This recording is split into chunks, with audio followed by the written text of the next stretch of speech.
салом бинандагони гиромӣ, барномаи нави хабари мо аст рӯи экранҳои шумо. Бо шумо ҳастам Шодрӯзи Комил ва шуморо бо тозатарин хабарҳои ҳафтаи охир ошно месозем.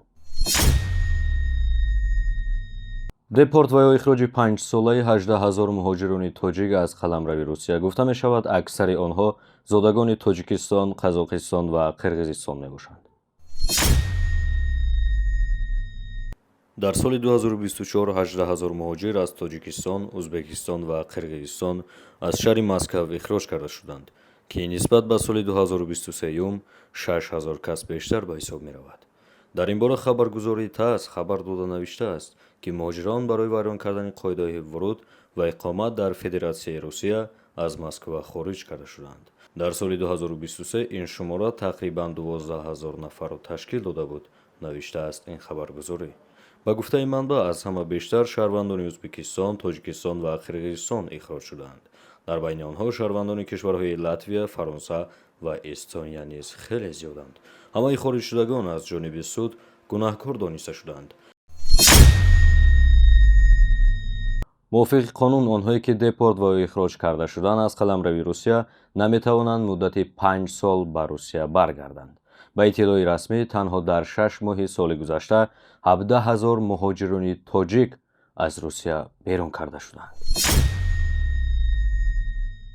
дар шоҳрои Астанаи вилояти Акмалини Қазоқистон садамаи бузургтарини нақлиётӣ ба вуқӯъ омад. дар натиҷаи ин садама 95 мошин ба ҳам бархӯрд, ки масъулин сабаби ин садамаро туман ва яхбандии зиёд медонанд. ин шоҳро ба самти Петропавловск, ки дар 40 километраи сарҳад бо Русия ҷойгир аст, идома меёбад. чуноне ки зикр гардид, ҳудуди 95 мошин ба ҳам бархӯрданд. сабаби рух додани ҳодисаи яхбандӣ ва тумани бузург гуфта мешавад.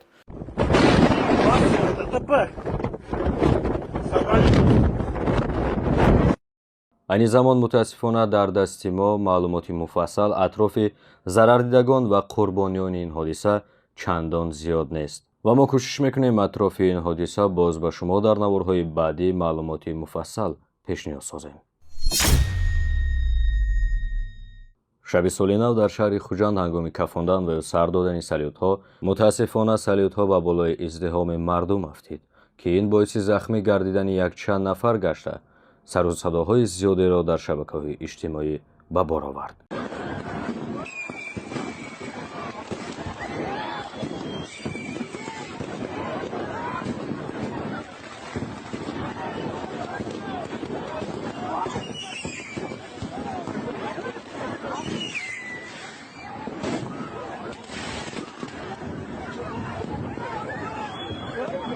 дӯстони азиз, агар шумо мехоҳед хати сарҳадро убур кунед, яъне аз сарҳад гузаред, ба ширкати бовариноки Баха муроҷиат кунед.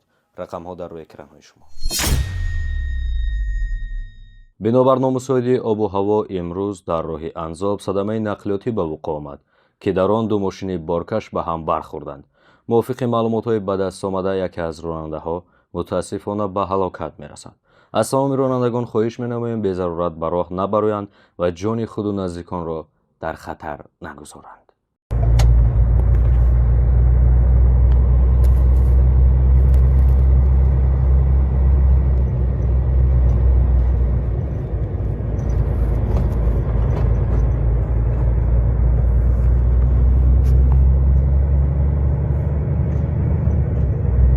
бинандагони гиромӣ, ба ҳар яки шумо то барномаҳои хабари дигар сарбаландӣ ва саодати рӯзгорро таманно дорем.